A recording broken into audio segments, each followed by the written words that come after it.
अस्सलाम वालेकुम नाज़रीन। प्रोग्राम बिहाइंड द न्यूज़ सां गॾु मां जो मेज़बान मेराज हबीब। मुल्क अंदर हिन वक़्तु आर्मी चीफ जी मुक़ररी वारो मामिलो हली रहियो आहे। समरी ईंदी न ईंदी उन बाबति काल्ह काशे वाज़े न हुई ऐं उन बाबति काल्ह इहा शइ साम्हूं आई त समरी मोकिली वई आहे, जंहिंजी अॻु ॿिनि वफ़ाक़ी वज़ीरनि ख़्वाजा आसिफ़ ऐं मरियम औरंगज़ेब पारां उन बाबति चयो वियो त फ़िलहाल समरी नाहे मिली GHQ तरफ़ां, जॾहिं त उन बाद रात देर सां उनजी कंफर्मेशन कई वई ख़्वाजा आसिफ़ तरफ़ां।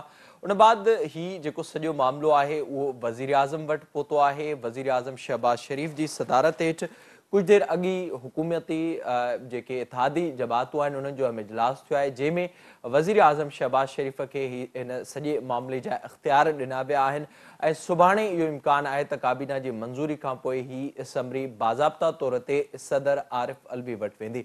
उन दौरान ई अॼु हिकु अहम तक़रीब थी आहे GHQ में ऐं उन तक़रीब दौरान जेका ॻाल्हि ॿोल कई आहे army chief general Qamar Javed Bajwa तरफ़ां, उन ते हिन वक़्तु सॼे मुल्क अंदरि बहस हले पियो। सभ खां पहिरियां ॾिसूं था army chief general Qamar Javed Bajwa जो छा चवणो अचे थो। अॼु इहा ॻाल्हि तस्लीम कई वई आहे त फ़ौज जो सियासत में किरदारु रहियो आहे ऐं उनजे करे ई फ़ौज ते तनक़ीद बि थींदी रही आहे ऐं मजमूई तौर ते मुल्क खे नुक़सान बि पहुतो आहे। फ़ौज पारां इहो फ़ैसिलो गुज़िरियल साल फ़ेबरवरी में कयो वियो हो त हाणे का बि मुदाख़लत न कई वेंदी। इन बयान खां पोइ जेको मामला आहिनि उहे वाज़ह तौर ते नज़र अचनि पिया। इन खां अॻु बि मुख़्तलिफ़ वक़्तनि ते फ़ौज तरफ़ां इन क़िस्म जा बयान साम्हूं ईंदा रहिया आहिनि ऐं जेको ही नुक़सानु सॼो थियो आहे सियासी तौर ते जेका हिन वक़्तु मुल्क अंदरि सूरत हाल ख़राब नज़र अचे पई। इमरान ख़ान जी तनक़ीद, उन खां अॻु मुख़्तलिफ़ पार्टियुनि जी तनक़ीद, उन जो बि हिकु वॾो सबबु इहो ई आहे त फ़ौज जी सियासत में मुदाख़लत रही आहे, जंहिं बाबति अॼु आर्मी चीफ न सिर्फ़ु तस्लीम कयो आहे पर इहो बि ॿुधायो आहे त अॻिते जे लाइ फ़ौज सियासत में मुदाख़लत न कंदी। ॾिसणो इहो आहे त अॻिते इन बाबति सूरत हाल कहिड़ी थी रहे। समरी बाबति जेके मामला आहिनि उन ते अॻु ई ख़दशनि जो इज़हार कयो पियो वञे। मुख़्तलिफ़ जेके मामला हुआ जिते उहे हुकूमती सतह ताईं हिन वक़्तु क्लियर नज़र अचनि पिया त हाणे इहो सुवाल पैदा थो थिए त छा सदर आरिफ अलवी इन समरी जिते कहिड़ी सियासत PTI करे सघे थी, उहो इन जो बाज़ाब्ता तौर ते नोटिफिकेशन जारी थींदो न थींदो, उन में PTI कहिड़ी रुकावट विझंदी, उन बाबति केतिरा ई सवाल साम्हूं आया हुआ। अॼु ख़्वाजा आसिफ़ खान जॾहिं इन बाबति सवाल कयो वियो त ख़्वाजा आसिफ़ जो छा चवणु अचे थो। ख़्वाजा आसिफ़ जी ॻाल्हि ॿोल ॿुधी कुझु देरि अॻु ई इमरान ख़ान पारां ARY ते ॾिनल इंटरव्यू में इन ॻाल्हि जो ज़िक्र कयो वियो आहे त सदर आरिफ अलवी हुन सां मुसलसल राब्ते में आहे ऐं जॾहिं समरी ईंदी त उन बाबति बि ॻाल्हि ॿोल कई वेंदी ऐं उन सां गॾु गॾु इमरान ख़ान पारां इहो पिणु चयो वियो आहे त कानून में रही करे इन सॼे मामले ते खेॾियो वेंदो। इमरान ख़ान जो उन बाबति छा चवणु अचे थो। सॼी सूरत हाल ते पाण प्रोग्राम में ॻाल्हाईंदासीं। असांखे फ़ोन लाइन ते जॉइन किया है सीनियर सहाफ़ी ऐं तजनिगार सलमान आबिद साहब। सलमान साहब बहुत शुक्रिया ज्वाइन करने के लिए। सबसे पहले बताइएगा, ज़ाहिर इस मुल्क के अंदर जो भी जमहूरियत चाहते हैं और तकरीबन अवाम का भी यही ख्वाहिश थी सबकी कि इसी तरह की सूरत हाल और मुल्क के अंदर के फ़ौज अपना काम करे और सियासी जमातें अपना काम करें और फ़ौज का पॉलिटिकल रोल नहीं होना चाहिए। आज ना सिर्फ उसको तस्लीम किया गया है पर जनरल कमर जावेद बाजवा साहब ने यह भी बताया कि आगे फ़ौज की कोई मुदाखलत नहीं होगी। आप इस बयान को किस तरह से देखते हैं और इसका क्या आपको फ्यूचर नज़र आ रहा है इस बयान का? देखिए, एक बात तो फिर इस बयान की बुनियाद पे ये नतीजा अखज़ किया जा सकता है कि फ़ौज ने ये इतराफ़ किया है कि वो सियासी मामलात में कहीं ना कहीं मुदाखलत का अमल चलता रहा है, एक बात। और दूसरी बात यह है कि अब ये इतराफ़ किया जा रहा है कि आइंदा फ़ौज जो है वो सियासी मामलात में किसी भी सतह पर मुदाखलत नहीं करेगी। मैं तो इसको बहुत अच्छा और खुशाइन फैसला समझता हूँ अगर ये फैसला जो है कंटिन्यू करे आने वाले आर्मी चीफ के हवाले से और इंस्टीट्यूशन के हवाले से। लेकिन अब देखिए ना, ये साबित करना होगा फौज को भी, इस्टेब्लिशमेंट जो भी आप कहना चाहते हैं, और नए आर्मी चीफ को कि मुस्तकबिल में फौज का वाकई कोई सियासी किरदार अदा नहीं करेगी। और उसका जो सबसे बड़ा एक्शन है वो आने वाले इंतखाबात हैं। अगर वो इंतखाबात शफाफियत की बुनियाद पर होते हैं और पूरे मीडिया को और सबको नजर आता है कि इसमें कोई मुदाखलत नहीं हुई है और ना कोई सियासी इंजीनियरिंग हुई है, ना किसी का रास्ता रोका गया, ना किसी की हमायत की गई है, ना किसी की मुखालफत की गई है, तो फिर यकीनी तौर पर ये एक बड़ा खुशाइन फैसला होगा अगर ऐसा हो जाता है। लेकिन अभी इसके बारे में कबल अज़ होगा कि हम फौरी तौर पे कोई हतमी नतीजा निकाल दें, क्योंकि इससे पहले भी माजी में कई दफ़ा ये इतराफ़ किया गया कि फ़ौज सियासत में रोल प्ले नहीं करेगी। लेकिन फिर जिस तरह से आज जनरल बाजवा साहब ने कहा कि ये हम इसको इतराफ़ करते हैं लेकिन इसके नतीजे कोई अच्छे नहीं निकले, تو اب یہ سارا ڈیپینڈ کرتا ہے خود فوج کی اپنی گیم جو ہے ان کی کورٹ میں ہے کہ وہ مستقبل میں کس طرح سے ان سیاسی معاملات سے اپنے آپ کو الگ تھلگ رکھتی ہے۔ اچھا سلمان صاحب، اس میں ایک دو جو چیزیں آج سامنے آئیں جیسے آپ نے ذکر کیا، اس سے پہلے بھی یہی صورتحال ہم نے دیکھی ہے، مختلف بیانات اس حوالے سے سامنے آئے ہیں کہ فوج سیاست میں مداخلت نہیں کرے گی۔ آپ کو لگ رہا ہے کہ اس وقت یہ بیان دینے کی ضرورت اس وجہ سے بھی پیش آئی کیونکہ ظاہر پولیٹیسائز ہو رہی تھی فوج اور اس پر مسلسل بات کی جا رہی تھی؟ اور اس کے ساتھ ساتھ مجھے یہ بھی بتائیے گا اس پورے معاملے کے اندر آپ کیا سمجھتے ہیں کہ سیاسی جماعتوں کو کیا کردار ادا کرنا ہوگا جو بار بار اگر فوج خود یہ کہہ رہی ہے تو ان کی طرف نہ دیکھیں اور ان سے کچھ نہ مانگیں؟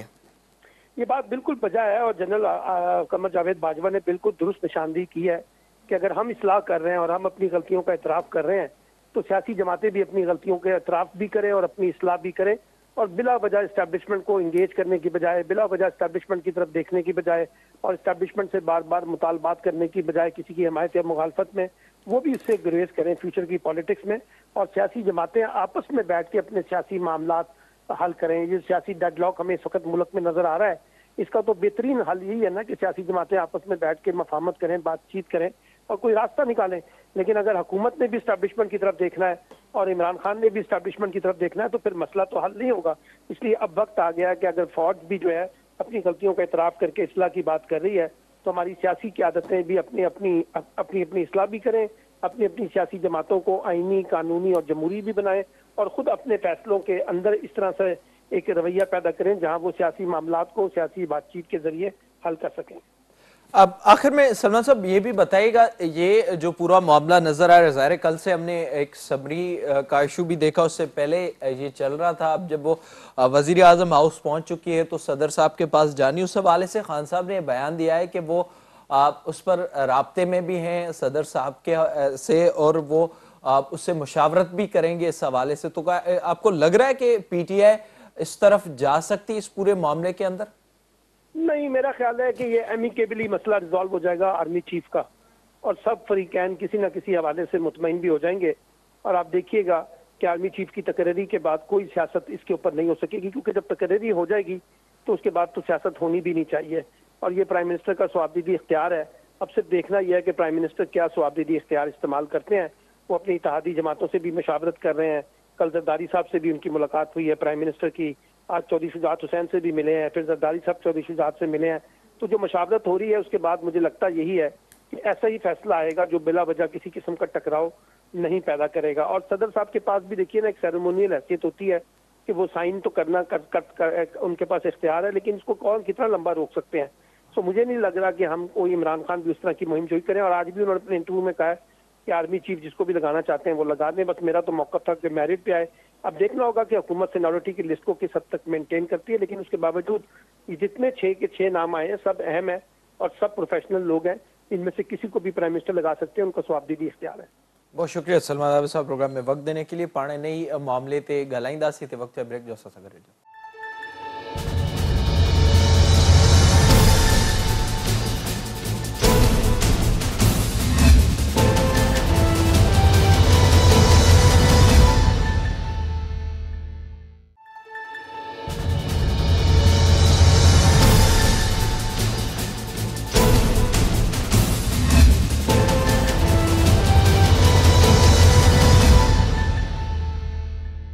پروگرام میں انہی معاملے جے حوالے سا گالائندہ سی۔ اج آرمی چیف جو بیان ہے انہوں پوئے عمران خان سمری بابت جکا گفتگو کئی ہے انہوں بابت گلائن جلائے ساں کے ویڈیو لنک ذریعے جوائن کیوں ہے۔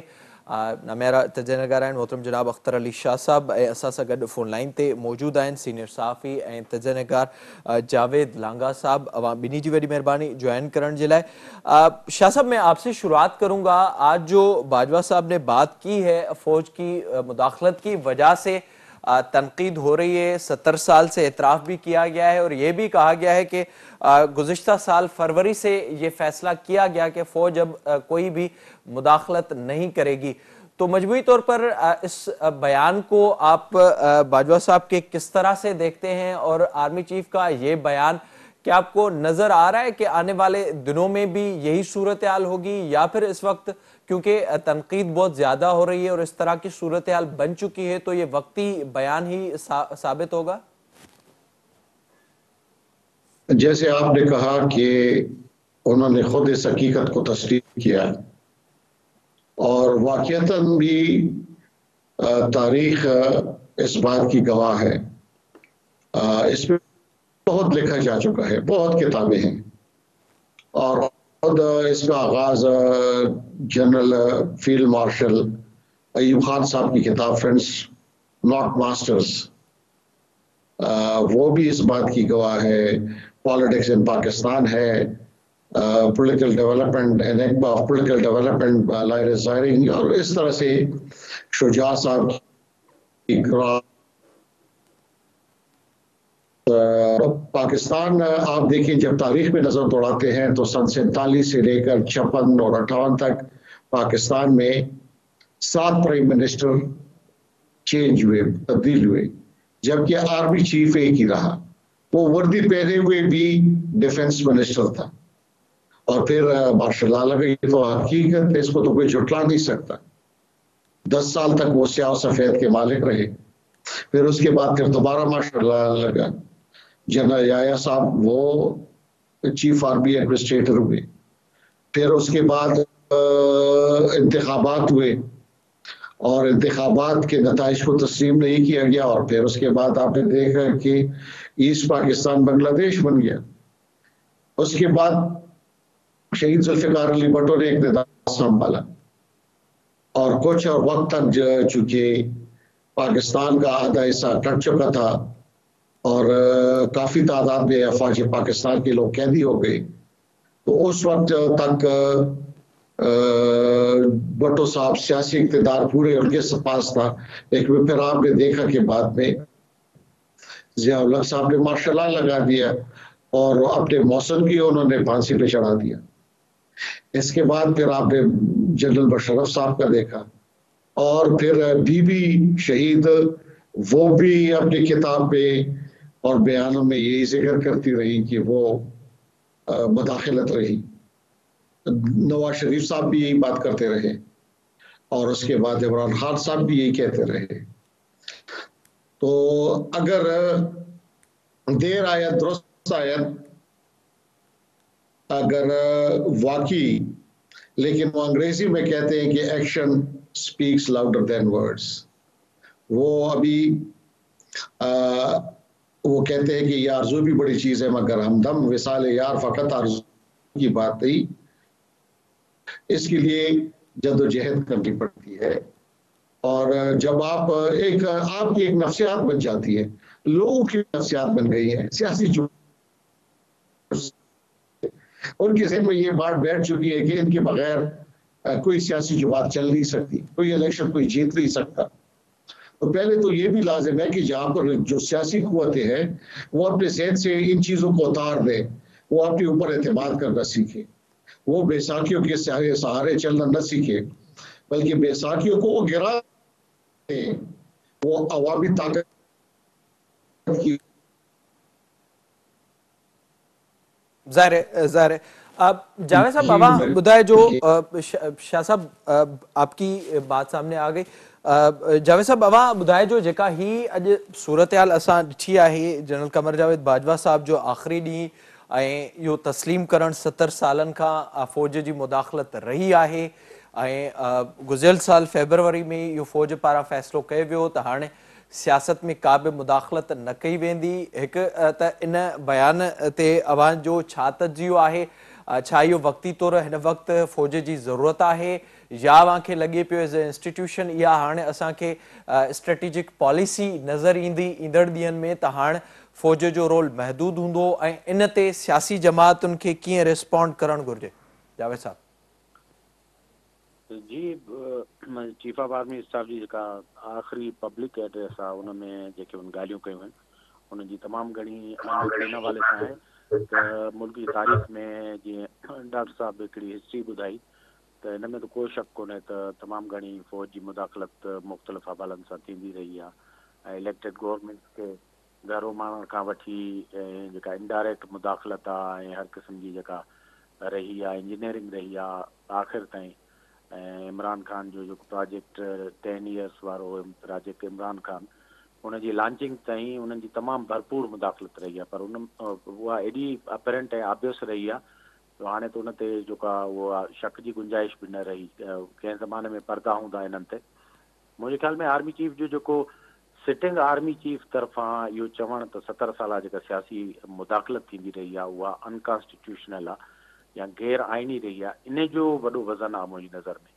पाकिस्तान जी सॼी हिस्ट्री में रिटायर थींदा आहिनि जॾहिं फ़ौजी जेके चीफ स्पाई मास्टर हुजनि या आर्मी चीफ, तॾहिं किताब लिखंदा आहिनि या पंहिंजी मेमायर्स लिखंदा आहिनि, उन्हनि में मुदाख़लत जा ऐं ग़लतियुनि जा एतिराफ़ थींदा आहिनि। पर सिटिंग आर्मी चीफ तरफ़ां पंहिंजी फाइनल जेका पब्लिक गैदरिंग आहे ऐं उन में जेका सॼी फ़ौज ऐं अवाम जे साम्हूं इहो क़बूल करण ते जेका मुदाख़लत थींदी रही आहे उहा अनकॉन्स्टिट्यूशनल आहे। मुंहिंजे ख़्याल में इट इज़ एक्सेप्शनल। इहा स्टेटमेंट कॾहिं सिटिंग आर्मी चीफ तरफ़ां न ॾिनी वई आहे, इन जी हिकिड़ी तमामु घणी पंहिंजी जाइ ते अहमियत आहे। बाक़ी जीअं त आर्मी तरफ़ां इहो फ़ैसिलो कयो वियो आहे, हाणे उन में इंडिकेटर्स ॾिसणा आहिनि अॻिते त पॉलिटिक्स में आर्मी जेका आहे उनजो रोल किथे थो बीहे ऐं पाकिस्तान जेका हिकिड़ी फेडरेशन आहे, असां अॻु में बि ॻाल्हाईंदा रहिया आहियूं, त उते आर्मी जी जेका गैर सियासी थियण सां जेका सूरत हाल आहे उहा केतिरी थी थिए, सियासी पार्टियूं केतिरो एम्पावर थियूं थियनि। ख़ुदि जेका फेडरेशन में प्रोविंसिस जी जेका सूरत हाल हूंदी आहे डिसीजन मेकिंग जी, एम्पावरमेंट जी, या पॉलिटिकल जेके इंस्टीट्यूशन्स आहिनि जंहिंमें प्रोविंशियल असेंबलीज़ आहिनि, नेशनल असेंबली आहे या इवन सेनेट आहे जेका हिकिड़ी फेडरेशन लाइ फ़ैसिला साज़ इदारो हुजणु घुरिजे, ऐं उन सां गॾोगॾु ख़ुदि अदालतूं आहिनि, उन्हनि जो छा थो रोल बीहे। छाकाणि जो असां ॾिठो आहे त आर्मी जे बज़ाहिर जेको आहे परे हुजण बावजूदि हुकूमतूं आला अदालतुनि जे ज़रिए मैनेज थींदियूं रहियूं आहिनि ऐं वेझे माज़ी में बल्कि गुज़िरियल महीननि हफ़्तनि ताईं बि असांखे इहे वाज़े इंडिकेशन मिलंदा रहिया आहिनि त जेके कोर्ट्स आहिनि उहे प्राक्सी तौरु जेको आहे पॉलिटिक्स में मुदाख़लत करे पंहिंजा फ़ैसिला कंदियूं रहियूं आहिनि। जीअं पंजाब गवर्नमेंट खे जेको आहे हटाइण वारो जेको फ़ैसिलो हो उहो आबियस हो त कोर्ट पंहिंजे फ़ैसिले खे ई मटायो। ज़ाहिर आहे इन पोयां तमामु घणा मुहरकात हूंदा आहिनि। इहे सभु शयूं असांखे अॻिते ॾिसणियूं पवंदियूं त इन ऐलान खां पोइ प्रैक्टिकली जेका आहे उहे कहिड़ा क़दम खयां था वञनि। ख़ुदि इहो मुंहिंजे ख़्याल में अपॉर्चुनिटी आहे पॉलिटिकल फोर्सिस लाइ त उहे इन मौक़े जो फ़ाइदो वठी पंहिंजे अंदरि हिकिड़ी मैच्योरिटी पैदा कनि ऐं उहे इदारा जेके जिन खे पॉलिटिक्स थी हलाए, नेशनल असेंबली आहे, सेनेट आहे, जिते डिसीजन मेकिंग थिए थी, उन्हनि खे वधीक एम्पावर कनि ऐं जेको माण्हुनि जो ट्रस्ट डेफिसिट आहे आवाम जो पाकिस्तान जी डेमोक्रेसी ऐं सिस्टम में, उनखे जेसि ताईं स्ट्रेंथन नथो कयो वञे तेसि ताईं इहो असरु जेको आहे पंहिंजा नतीजा ॾियण में कामयाबु न थींदो। एग्जैक्टली। ऐं हाणे पॉलिटिकल पार्टियुनि ते भी इहा ज़िम्मेवारी। शाह साहब, ये बताइएगा जो आज सूरत हाल सामने आई है, बाजवा साहब ने तो ये तक कह दिया जो मुदाखलत थी वो गैर आइनी थी, उन्होंने ये तस्लीम किया। फिर इस वक्त बात आ जाती है सियासी जमातों की।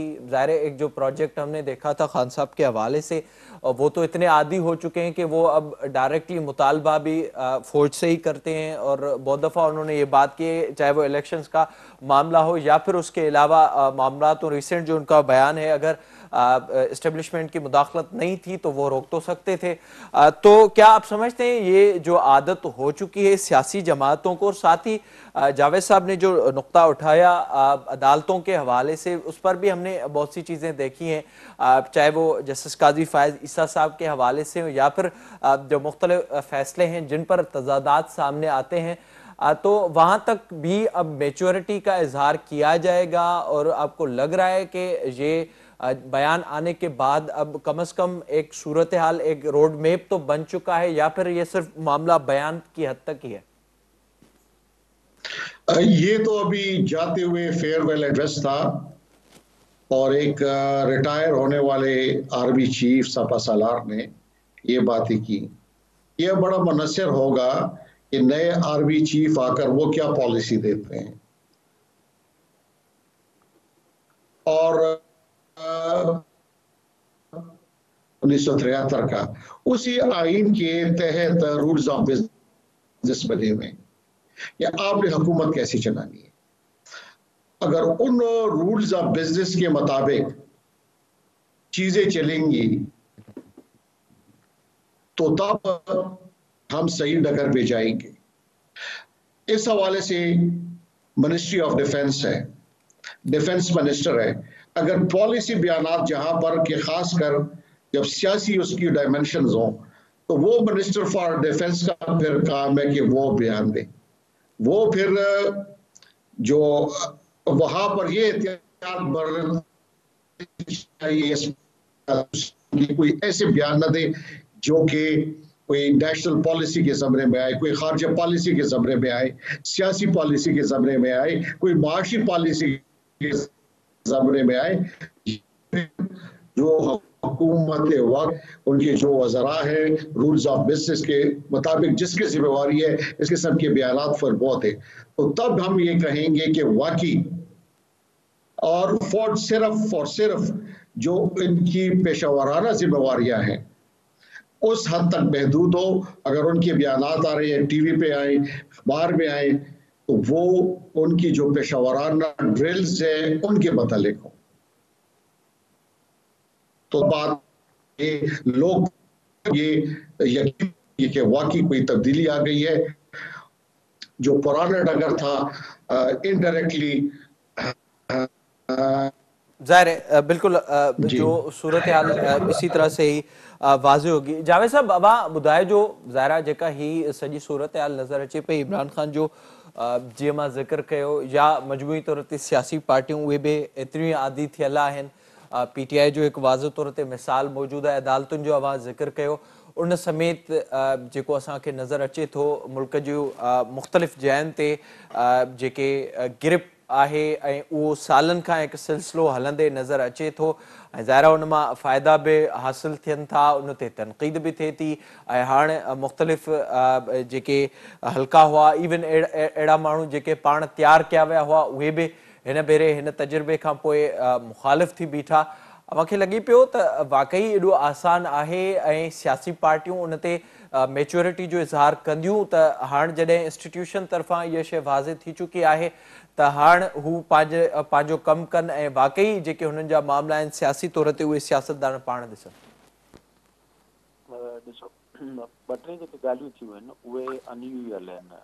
जेको ही फेज़ आहे पाकिस्तान जी पॉलिटिकल हिस्ट्री जो उन में हिकिड़ो इहो थियो आहे त हमेशह रिवायती तौर जीअं मूं अॻु में ॻाल्हि कई पाकिस्तान जी फेडरेशन में जेके अनइवननेस आहे पॉलिटिकली उन्हनि में ईअं थींदो रहियो आहे त जेका रिज़ेंटमेंट कावड़ गुस्सो या पॉलिटिकल जेको रद्दमल रिएक्शन आहे या कंहिं हवाले सां वफ़ाक़ ख़िलाफ़ु जेको हमेशह पॉलिटिकल रद्दमल रहियो आहे उहो नंढनि सूबनि मां रहियो आहे जेके नेशनलिज़म जी सूरत में या पीपल्स पार्टी कंहिं ज़माने में MRD जी सूरत में जेका स्ट्रगल रही उहा बि जेका आहे वर्सिस सेंटर रही ऐं हुन में नंढनि सूबनि में ज़ोर घणो हो। ऐं पंजाब में यानी तस्वर इहो हो त पंजाब जेको आहे सॼो पॉलिटिकली जेको प्रो एस्टेब्लिशमेंट आहे ऐं तॾहिं जी जेका मुस्लिम लीग आहे नवाज़ लीग आहे उहा बि प्रो एस्टेब्लिशमेंट पार्टी सम्झी वेंदी। पर तारीख़ में फर्स्ट टाइम ईअं थियो आहे पंजाब जेको मुल्क जी आबादी जो तमामु वॾो सूबो ऐं मुख़्तलिफ़ पावर्स जो सेंटर आहे। पाकिस्तान जो सियासी पावर, पाकिस्तान जो अस्करी पावर, पाकिस्तान जो मुआशी पावर उहे सभई उतां ड्राइव था थियनि पिया। इन करे उते जेका आहे अनरेस्ट आहे। हाणे उहा अनरेस्ट जी कंपोज़िशन ईअं थी आहे त हिकिड़ी पार्टी मेजर जेका आहे मुस्लिम लीग नून उन हिकिड़ी सॼी 3-4 साल गुज़िरियल जेका मोमेंटम हलाई उन में बि हिकिड़ो एलिमेंट शामिल हो जंहिंमें एस्टेब्लिशमेंट जो रोल खे सख़्तु तनक़ीद जो निशानो बणायो वियो ऐं बिल्कुलु इहो सम्झो पियो त जेको पंजाब आहे उहो नवाज़ शरीफ़ सां इन नुक़्ते ते गॾु आहे। वरी जॾहिं हाणे ही इमरान खान जी गवर्नमेंट टापिल थी त उनजो बि एपी सेंटर ऑलमोस्ट जेको आहे उहो पंजाब ऐं KP के आहे।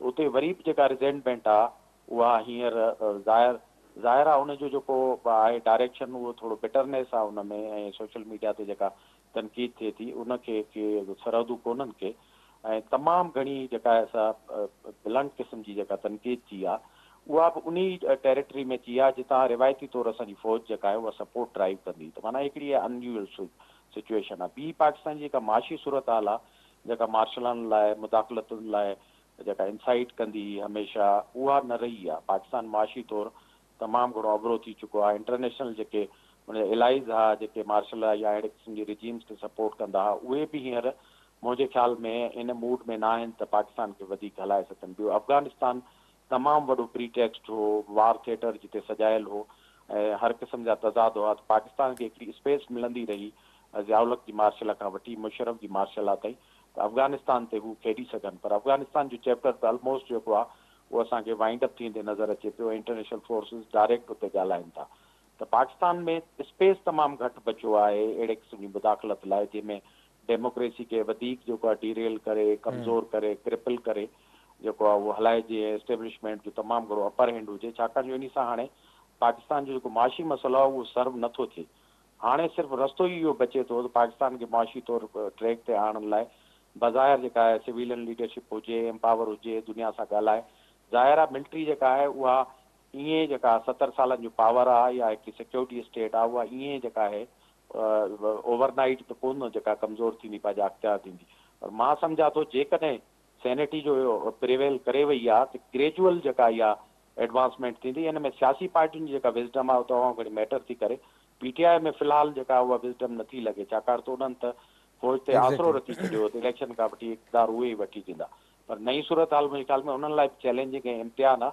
हाणे उन्हनि खे बि जेकॾहिं सियासत करणी आहे त उन्हनि खे वापसि अचिणो पवंदो पार्लियामेंट में ऐं सियासी पार्टियुनि सां ज़ाहिर आहे हाणे ॻाल्हाइणो। पीटीआई खे तजुर्बो भी थी चुको है जो अॻु नून लीग ऐं पीपल्स पार्टी के कंहिं हद ताईं हासिल। बड़ी मेहरबानी अवां जावेद लांगा साहब। शाह साहब, आपका भी बहुत शुक्रिया ज्वाइन करने के लिए। अॼु जनरल कमर जावेद बाजवा जो बयान है उनखां पोइ मुल्क अंदर इहा उम्मीद ज़ाहिर कई पई वञे त हाणे फ़ौज पंहिंजो किरदार अदा कंदी, सियासत में का बि मुदाख़लत न कंदी, जेके अॼु जनरल कमर जावेद बाजवा पारां गैर आइनी गैर कानूनी करार ॾिनो वियो आहे। सियासी पार्टियुनि खे बि हाणे पाण ते कंहिं बि मामले ते फ़ौज खां मदद वठण जी ज़रूरत न हुजे। ऐं ज़ाहिर जेके मुख़्तलिफ़ वक़्तनि ते पीटीआई जा बयान असां ॾिठा आहिनि जंहिंमें पीटीआई पारां इन हद ताईं बि चयो वियो आहे त इलेक्शन बाबति बि एस्टेब्लिशमेंट ई उन बाबति का ख़ातिरी कराए सघे थी, त सियासी पार्टियुनि खे बि हाणे इन सॼे मामले ते किरदारु अदा करणो पवंदो। इन ई सां प्रोग्राम में पुॼाणी त पोइ त पंहिंजे मेज़बान मेराज जो इजाज़त